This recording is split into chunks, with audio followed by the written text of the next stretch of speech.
Hey, Shalom, Akim, Shalom, Call Hello, Yahweh, Bahashem, Yahweh Shah, Bahashem, Rakah, Dash, on the send double honors to the apostles and elders of Great Millstone. I send much peace, love, and salutations to Yakim out there pushing the word in sincerity and truth. This is Brother Ariala. And this will be the fifth part of the spiritual seeds of greatness. This will be entitled Purpose, as you brothers can see, Purpose. And, we did a previous spiritual seed of greatness on imagination and just having a vision for the kingdom. And when we hear that word purpose, definitely that can bring that same thing to mind.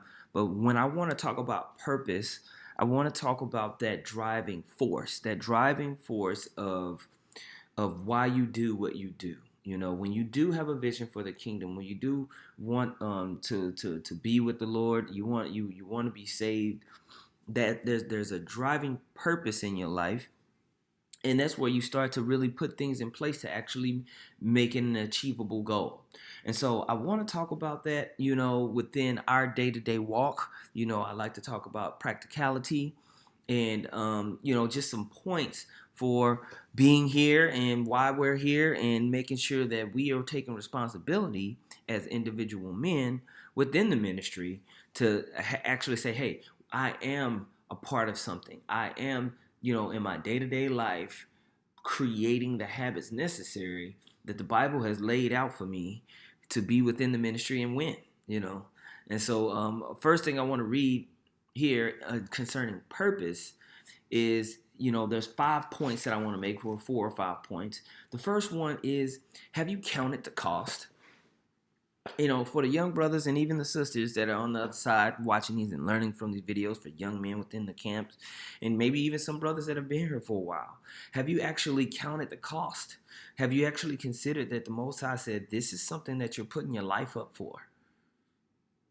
This is something that you're putting as a chief priority in your life. And you know and understand that this life that you live is just a side hustle compared to really what you want to do, which is be in the kingdom. Have you counted that cost? Have you counted the cost of the loss of outside relationships and building within the relationships in this ministry? Have you counted the cost of putting away some of the things that you might have desired in the world and putting on the elect and focusing on this? Have you counted that cost? When you read here in the book of Luke, it's an exclamation towards disciples. And it says in Luke 14:25, it says, and there were great multitudes with him. And he turned and said unto them, if any man come to me and hate not his father and mother and wife and children and brethren and sisters, yea, and his own life also, he cannot be my disciple. Okay, so all of these things you're putting away. You're putting away your legacy. You're putting away with, that intention in life here to follow Yahweh Bashem Yahushua. Have you considered that? Verse 27 says, and whosoever doth not bear his cross and come after me cannot be my disciple. For which of you, intending to build a tower, sitteth not down first and counteth the cost, whether he hath sufficient to finish it? Right? Have you considered, man, my wife's situation, my kid's situation, my job situation, this situation, when I decide to come into this ministry, I'm putting myself behind enemy lines. I have to have a mindset of losing those things so that I can focus on the ministry. So I can make sure that the ministry remains a priority in my life, the chief priority in my life. Because these people might not agree with that. My job might not agree with that. I've lost a job, when people saw the videos of me preaching. Other brothers have lost jobs. Other brothers have lost marriages. Children turned their backs against them. Relationships torn because of the belief in the confession of Yahweh Bashem Yahushua as the power of the universe and us being the Israelites. Lost many things. Now we're under the threat of what? Imprisonment, being called a terrorist. You have people calling us rapists and bashing who we are in public. Have you counted that cost? Verse 29 says, least happily after he hath laid the foundation and is not able to finish it, all that behold it began to mock him, saying this man began to build and was not able to finish. You see?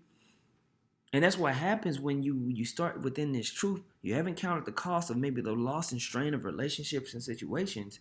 And now, oh no, now you want to turn back. Oh, whoa, whoa, whoa, whoa. I didn't know, being a part of the truth was gonna require all of this. And so those very same people that saw you, kind of move towards the ministry with such fervency, now you're drawing back. Now they're saying, "Oh, I thought you was big top notch Israelite, man. You have fringes on your Jordans." Make sure for one of the first keys of the seeds of greatness within purpose is understanding, why are you here? What are you actually becoming a part of? What is the mission? And when we looking at that, leads into the next thing. When you see the disciples and when the Lord went back up to sit on the right hand side of the Heavenly Father, and it was up to the disciples who turned to apostles to go and spread the word across the world, the second thing that they did, because they understood they were under the threat of being in prison, right? When you read here in Acts 4, it says, "And as they spake unto the people, the priests and the captains of the temple and the Sadducees came upon them, being grieved that they taught the people and preached through Yahushua the resurrection from the dead. And they laid hands on them and put them in hold until the next day, for it was now eventide." Right? Right? And so, but John and Peter, they understood that. They had already counted the cost. Right? Skipping down to verse 13, it says, "Now when they saw the boldness of Peter and John, and perceived that they were unlearned and ignorant men, they marveled, and they took knowledge of them that they had been with Yahushua. And beholding the man which was healed standing with them, they could say nothing against it. But when they had commanded them to go aside out of the council, they conferred among themselves." So they're talking about Peter and John. I'm not going to go into all of that. What I want to get into is the mindset of, okay, we have this mission. We understand. We counted the cost that people are going to come against us. We want to spread this gospel. What do you do now? When you get down into the to the back end of this, and the ministry starts to grow, and what happens is you have to start to get organized. You have to start getting your life together so you can actually go out there and minister. Go out there and focus on the truth. Acts 4:32 says, "And the multitude of them that believed were of one heart and of one soul. Neither said any of them that aught of the things which he possessed was his own, but they had all things common." Do you have that mindset? Right? "And with great power gave the apostles witness of the resurrection of the Lord Yahushua, and great grace was upon them all. Neither was there any among them that lacked. For as many as were possessors of lands or houses sold them, and brought the prices of the things that were sold, and laid them down at the apostles' feet. And distribution was made unto every man according as he had need. And Joses, who by the apostles was surnamed Barnabas, which is, being interpreted, the son of consolation, a Levite of the country of Cyprus, having land, sold it, and brought the money and laid it at the apostles' feet." What happened? What is happening? They are beginning to get their resources together so that they could go out and make sure that they could spread this ministry. Now, are we in different times? Yes. Is the situation different? Yes. Do brothers just have lands to go sell necessarily like that? No. But we do all have a duty within this ministry to be able to come to the table with something. All right. And I always tell brothers this: you are in this truth, you're learning all this stuff, you are more than capable with getting a job or getting yourself into a situation to where you can tithe, you can have time for the ministry. Okay. So there's two things that you're putting together: your time and your resources. You want your time and your resources, which is the money you make or whatever skills you bring, to put the truth as a priority. We have all things together, all things common, right? But if you refuse to get a job, you half-ass doing this, you spending 112 hours a week making $9 an hour at a warehouse job that's beating you down. You don't make camp. You're not ever at class. You're not ever attentive. You ain't got time for the ministry. You need to make sure that you're putting yourself in a position to where you can organize and prioritize your purpose. Okay? You want to be able to organize and prioritize your purpose. That's what they began to do when they began to start this apostleship and they start to go and be sent forth. They had to get organized. Okay, we got this money. Okay, you go here. Okay, you go travel there. You go teach these people. We gonna do this. We gonna do that. So when we read and we go to and we see them gathering everything together, we know Acts 5 talks about Ananias and Sapphira. When you go to Acts 6, it says, in those days, when the number of the disciples was multiplied, there arose a murmuring of the Grecians against the Hebrews because their widows were neglected in the daily ministration. Then the 12 called the multitude of the disciples unto them and said, it is not reason that we should leave the word of the Most High and serve tables. Wherefore, brethren, look ye out among you 7 men of honest report, full of the Holy Spirit and wisdom, whom we may appoint over this business. But we will give ourselves continually to prayer and to the ministry of the word. Within your camps, within what we got going on, we make sure we tie towards the camp. We make sure that we have ample resources that brothers can be taken care of. Why? So you can focus on the word of the Most High. You're not focused on putting out fires all the time. And if you are the fire to be put out all the time, you need to snap into a Slim Jim. You need to get your shit together. Because you're distracting from the word going out when brothers always having to counsel and figure out your situation and help you out every week. Man, I just need $50, I just need $25 gas money. I mean, get your shit together, man. Okay? Oh, I arguing with my mom, my baby mamas. I'm arguing with this person, fighting. Get your shit together, man. Get your stuff organized so you can put the ministry, so you can put your purpose as a priority. Okay? Budget your time, budget your resources. If you need to ask someone, one of the officers in your camp, how to go about doing that, if you need to counsel with somebody and go through maybe a life situation that's bothering you, the first thing, ignoring it is not going to help. Address the problems in your life. Get a game plan. Get it out of the way so you can focus on the ministry. Okay? Next point is once you get everything organized, there's a game plan that the Most High has for the men that's in the truth. It's the New Testament. When you go and read the New Testament, he's addressing the churches and how they function. So we can read these letters that he's writing to the churches and take out of it what we need to do. We are the extension of those ancient churches today. We are the churches. We are those, when you read from Acts all the way up, we're going through that same process of spreading this ministry. So take that doctrine, take that instruction and apply it. Here in 1 Thessalonians, the 5th chapter, in the 12th verse, it's talking about conduct, right? How we should be. Start to put these things into practice in your daily life. Declare these things. Get with the Most High's program. 1 Thessalonians 5:12 says, and we beseech you, brethren, to know them which labor among you and are over you in the Lord and admonish you, and to esteem them very highly in love for their work's sake, and be at peace amongst yourselves. So listen to your elders. Pay attention. Lock in. Right?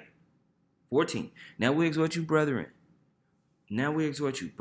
Warn them that are unruly. Comfort the feeble-minded. Support the weak. Be patient towards all men. Right? That's the purpose of these spiritual seeds of greatness. It's to actually literally address verse 14.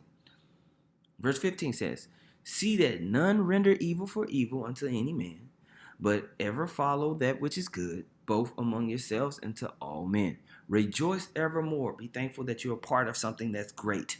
Be thankful that you're a part of something that's going to change the world. Rejoice evermore. Verse 17. Pray without ceasing. Talk to Yahweh Shem Yahushua and be specific. Beg for what you need and be specific. Pray without ceasing and be specific. Ask the Most High, Yahweh Shem Yahushua, I need this. so I can give more glory, so I can serve you more. Whatever this is for you, so I can serve you more, so I can pour more into this. Okay? And you know, it talks about in the book of James about basically asking amiss. James 4:2 says, "Ye lust and ye have not, ye kill and desire to have, ye cannot obtain. You fight and war, yet ye have not, because ye ask not. Ye ask and receive not, because ye ask amiss, that ye may consume it upon your lust." It says that you ask amiss. You know, it's just there's no direction to it. All right, it's just all over the place, miserable, improperly, wrongly. Right? You ask the Most High, and there's a conceited selfishness within what you're asking for. It's not even anything that's edifying. We have to be mindful of that energy. We have to be mindful of that mindset. We have to check ourselves. Okay? The Most High is requiring of us to align ourselves with a specific way. All right? So you ask the Most High and be specific of what you need. Pray without ceasing, so that you can be a part of an edifying body. Verse 18 says in 1 Thessalonians 5:18, "In everything give thanks, for this is the will of the Most High and Hamashiach Yahushua concerning you. Quench not the spirit." All right? "Despise not prophesying. Prove all things. Hold fast to that which is good. Abstain from all appearance of evil." Okay? "And in the very God of peace sanctify you wholly. And I pray the Most High your whole spirit and soul and body be preserved blameless unto the coming of the Lord Yahushua HaMashiach." Okay? So get in where you fit into the framework, study the ministry, study what Paul was speaking to the churches as the functions of the body. All right? Be diligent within your purpose. When you have a purpose, you get into it. You get specific about it. You really get into it, like, man, you want it to work. So you study it. Study the letters to the churches and understand how things ebb and flow amongst a body or a group. Because when you are working within a body or group, what happens when you start to have a cohesive unit? What happens when multiple people have counted the cost? They got their time and their resources together so that they can focus on it. They're studying it. They're studying the matter or the duty that's necessary, and they get on one accord. What happens? What happens? The scripture says in Matthew 18:20, "For where 2 or 3 are gathered together in my name, there I am in the midst of them." So what happens is there's exponential growth. Things move faster and smoother and with more cohesiveness. The purpose begins to compound on itself. When you have multiple people in that mindset and putting it together, that's why when you, for you brothers that have not been around the apostles and elders, I remember when we first met them. And I'm talking about not just Apostle Hart, Apostle Bar, Apostle Rakab, Apostle Ramla. I'm talking about all the elders in New York. They moved in such a way that was such a cohesive unit. You could feel it. Like it was not even spoken. You could feel how well they worked together. Because you could tell that they were serious and they've been doing it for a long time. Everybody knew what they were supposed to do. They knew their roles. They knew how to help each other. They knew how to build with each other. It was just like, dang. We came back to Dallas like, man, we got to get our shit together. Cool. It was a whole nother level. It was a whole nother experience of how to work in this body as a group. And that's what you want. That's what you want to build within the church that you're at. But it's going to take a few things first. Counting the cost. getting organized with your time and your resources and making sure that you're putting it towards the ministry first, and you have a mindset for that, whether it's your house, whether it's your money, whether it's skill sets that you bring to the table. Why? That puts fires out so everybody can focus on the word. Knowing the program. you got to take time to learn the program of the business of the ministry. And now, as you come and you associate yourself, you unify yourself with like-minded men, the thing starts to become an engine. And the purpose starts to move forward with power. Right? In the book of Sirach, the 25th chapter, the first verse says, "In three things I was beautified, and I stood up beautiful both for the Most High and men, the unity of brethren, the love of neighbors, and a man and wife that agree together." These things are extremely important. But the main thing I want to talk about is the unity of brother and the love of neighbors. Okay? As far as the working with his ministry, don't get me wrong, having a man and a wife agreeing is extremely powerful when a woman knows how to support her man and everything like that. But for the sake of this ministry, the temple is with men, and so that unity, there's exponential spiritual growth when men are on one accord. Okay? So that's a part of the seeds of greatness, is getting into that. Okay? Next point I want to make is, are your habits, you know what you're doing, we learn all this stuff, is your day-to-day habits, I'm talking about your day-to-day habits. We have the long-term vision of the kingdom, so you got to break that thing down into pieces. You got to break that down into, okay, day-to-day habits. You want your day-to-day habits to center around your purpose. You want to have a schedule of things and getting your calendar together to where you know that you're pouring into yourself. Elder Yashawamba, a couple weeks ago, he felt like things were getting kind of lackadaisical. He said, hey, we're going back to reading assignments. Brothers that's been in here 10, 15 years, we're going back to reading assignments. We're going to make sure that we have daily habits that keep our mind on the ministry, that keep our mind on our purpose. So you're intentionally reading, listening, and associating and communicating with people that are in the ministry. You're intentionally reading something in the scriptures and learning. You're listening to videos and you're tuning into the lessons. I highly suggest the men that are in particular camps, listen to your camp head. That should be a part of your weekly routine, is listening to your camp head's videos. I watch Yashawamba's videos. That's the leader of the Dallas group, so I can be in one accord with him. Okay, then of course you're gonna listen to the apostles and elders. Okay, these are the people that are the visionaries for the whole group. The Most High is pouring into them. Okay, and then of course brothers have been trained up and taught in the word. And so you click on any Great Millstone video, you're gonna come up on a level. Okay, and then are you reclusive? Are you all off on doing something away from everybody else? That's something that you want to be mindful of. That's something that you want to consider, because those three things is going to keep you within your purpose. It's going to keep you within keeping a mindset of, okay, this is what's the most important thing. Kingdom of heaven, kingdom of heaven, kingdom of heaven.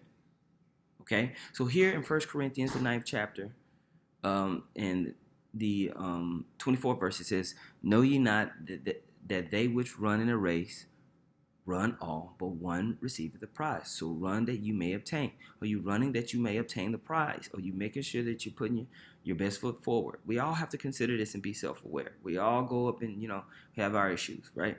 And every man that striveth for the mastery is temperate in all things, that they do it to obtain a corruptible crown, but we an incorruptible, right?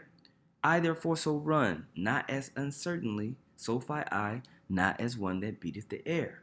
Right? So you're reading the gospel, you're listening, you're associating, and it's centering you around what? Winning in a particular way. The Most High has a particular way that the elect are going to move, and he wrote it down. So we're not fighting as one that beateth the air. We know the game plan. We know we're not going as uncertainly. right? Verse 27 says, but I keep under my body and bring it into subjection, lest that by any means, when I have preached to others, I myself should be a castaway. So we're not winging it. We're not just winging it. We have systems put in place in order to achieve the goal, right? And that leads to the last point. You have to, when you have purpose, when we're fighting for our purpose, we have to maintain proper perspective. We have to maintain proper perspective so we don't get too far over this way or too far over that way. We know how to be a base. We know how to abound. We know, we go through all of these things. But the mindset, when you read here in Philippians 3, let's go to 12. It says, not as though I had already obtained, right? Either were already perfect, but I follow after it, that I may apprehend that which also I am apprehended of Hamashiach Yahushua. Brethren, I count not myself to have apprehended, but this one thing I do, forgetting those things which are behind and reaching forth unto those things which are before. I press toward the mark for the prize of the high calling of the Most High in Hamashiach Yahushua. Okay? All right? So we're pressing toward the mark. There's a day-by-day pressing towards that mark. The perfection is in the process. The perfection is in you diligently, you see a staircase, you want to get to the top of the staircase. If you just staring at the top of the staircase, very likely you're going to trip on the step that's right next in front of you. Understand that these steps is going to take you to the top, but focus on the next step. And then you keep stepping, you keep stepping, you keep stepping, you keep stepping, you keep stepping. Eventually, you're going to look down and realize, whoa, we're at the top of the staircase. That's crazy. Okay? The perfection is in the process, right? It's not that you have apprehended. You know that every single day, there's a 1% better, getting a little bit better. Verse 15 says, let us therefore as many as be perfect be thus minded. And if anything ye be otherwise minded, the Most High shall reveal even this unto you. Nevertheless, whereto we have already attained, let us walk by the same rule, let us mind the same thing. There goes that unity again. Okay? So, we're every single day going through that process of making sure that we're building closer towards that ultimate, achievement. We have that purpose that's driving us to become better ministers, to become better brothers, to, better men of the Lord. This is the school of the prophets. Great Millstone is the school of the prophets. These are the company of prophets. Okay? And so there's a whole different energy versus some type of, life of the rich and famous Israelite lifestyle that the other groups are trying to create. They're trying to create these Israelite communities in Babylon. We're not doing that. This is a whole different mission when you cross over into Great Millstone. This is the school of the prophets. Understand your purpose. Understand why you're here. We talked about wisdom. We talked about being apt. Learn, what are you apt at? What gift has the Most High given you to bring to the table? Understand that strength. Count the cost. Get organized. Okay? Know the program of the churches. Get unified. Okay? Get unified. And understand that it's a progressive process. Know your day-to-day goals that's going to get you to the ultimate end. All right? So, Lord willing, this was edifying, brought something to the table for somebody, out there to edify somebody, man. Once again, I want to say, call hello, Yahweh, Bahashim, Yahweh, Shabbat, Hashem, Dash. Double honors to the apostles and elders of Great Millstone. Much peace, love, and salutations to you. I'm out there pushing the words of sincerity and truth, man. Let's keep it pushing. Shalom.